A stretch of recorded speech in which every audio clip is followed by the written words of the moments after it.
Welcome. Today we'll be talking about encrypted email, both sending and receiving. Items like enrollment confirmations, plan comparisons, anything that might contain personal, private information that we wouldn't want generally accessible. We do have different encryption options, starting with the secure portal that is available through the volunteer website. Sign in as you normally would. Select the Tools option, and you'll find this icon for sending a secure file. It looks like an envelope with a shield. When you make that selection, you will find some required fields that you will need to complete: your name, your email, your phone number, then also please the name of the person you would like to receive the attached documentation, their email address and or their physical address. You have the option through the portal of asking the beneficiary receive either an email or hard copies through USPS or both. Also have an option of adding any comments to the Sheba team or to the beneficiary receiving the information. You're able to attach up to 10 files or documents, and these can include PDFs, Word documents, Excel grids, or JPEG pictures. And when you submit that document through the portal, you will receive confirmation that a message has been sent to the Idaho Sheba box with those attachments. You will see the confirmation on the screen, and you will also receive an email from the Idaho Sheba general email box confirming that your submission was successful and also the basic information about that submission. At that point, then it's in process in the Sheba office. Other options for sending encrypted messages include sending an email that has been encrypted. If you have Outlook,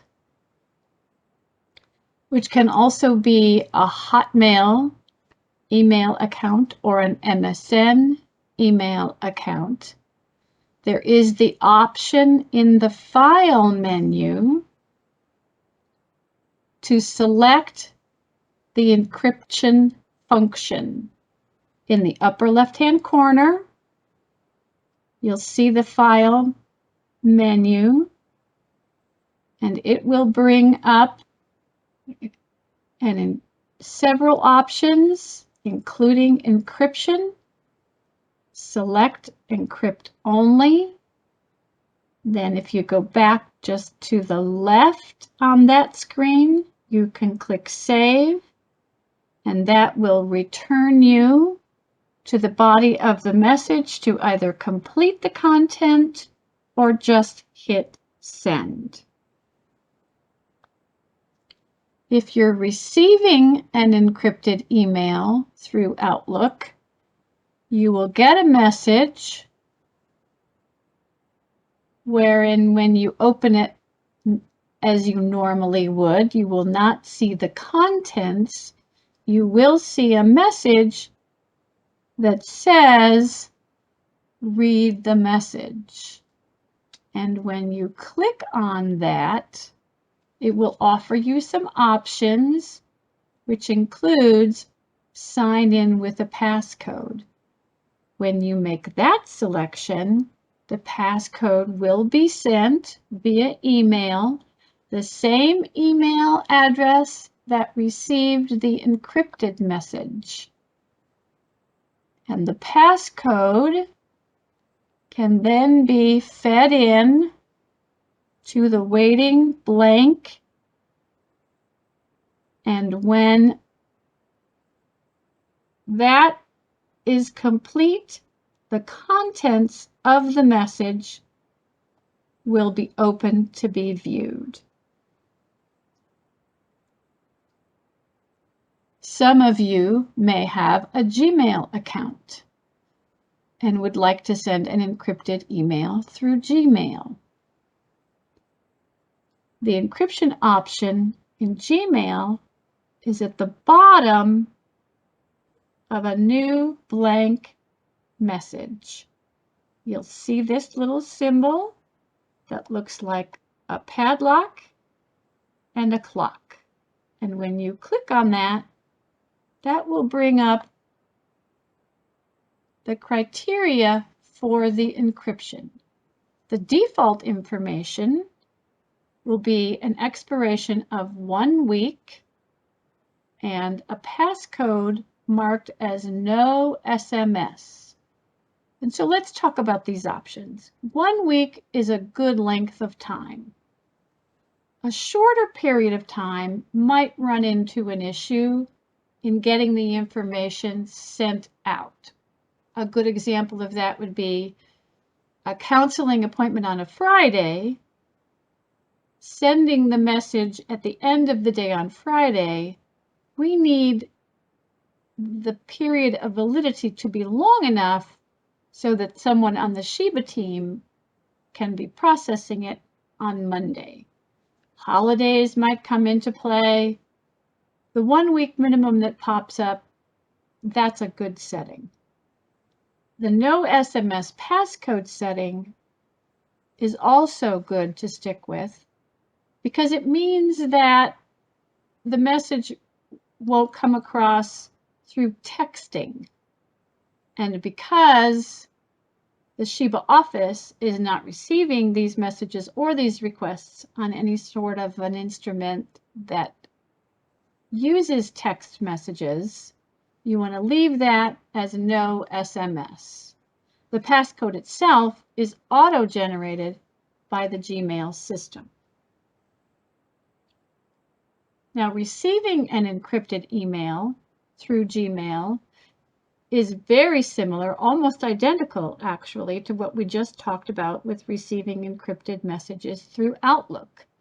You'll get a message that tells you you have a message, but you won't be able to read the contents until you go through the decrypting process. So you click view the email and it will ask you how you want this done. You will select send the passcode, and once again that passcode will come via email at the same email address that received the encrypted message.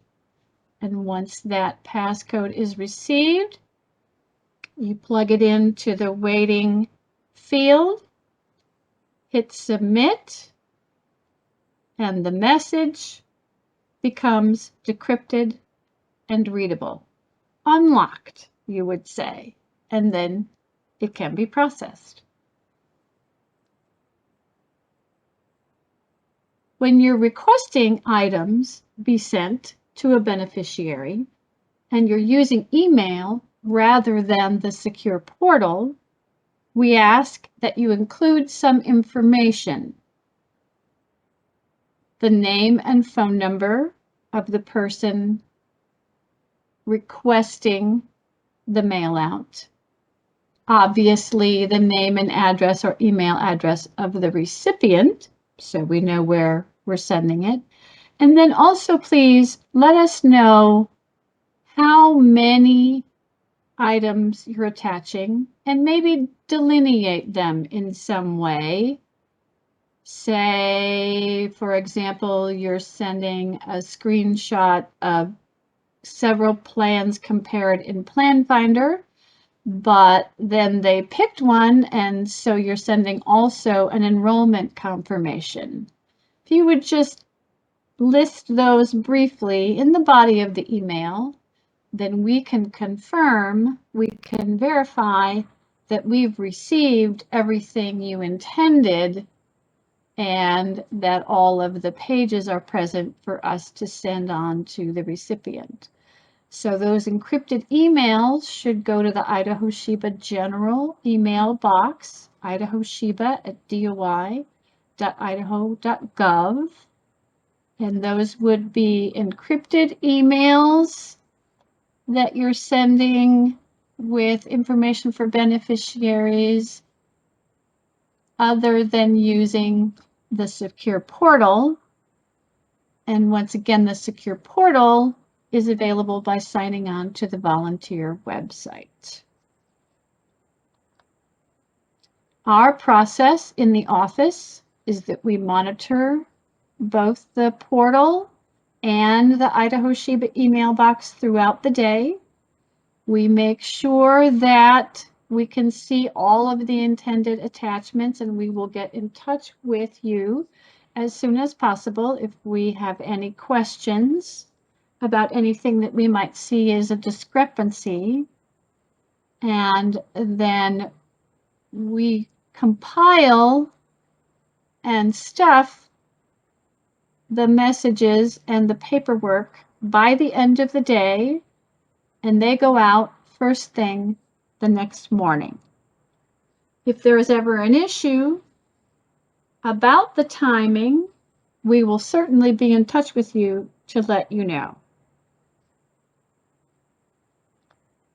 We're also including a couple of Shiba and SMP informational pamphlets in every piece of email that we send out. So remember that you can reflect that in the corresponding CCF.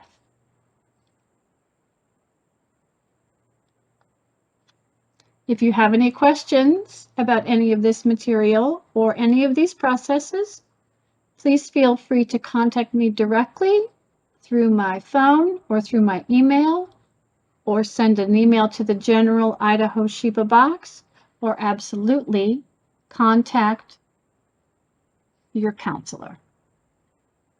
Thank you for your time. Have a great day.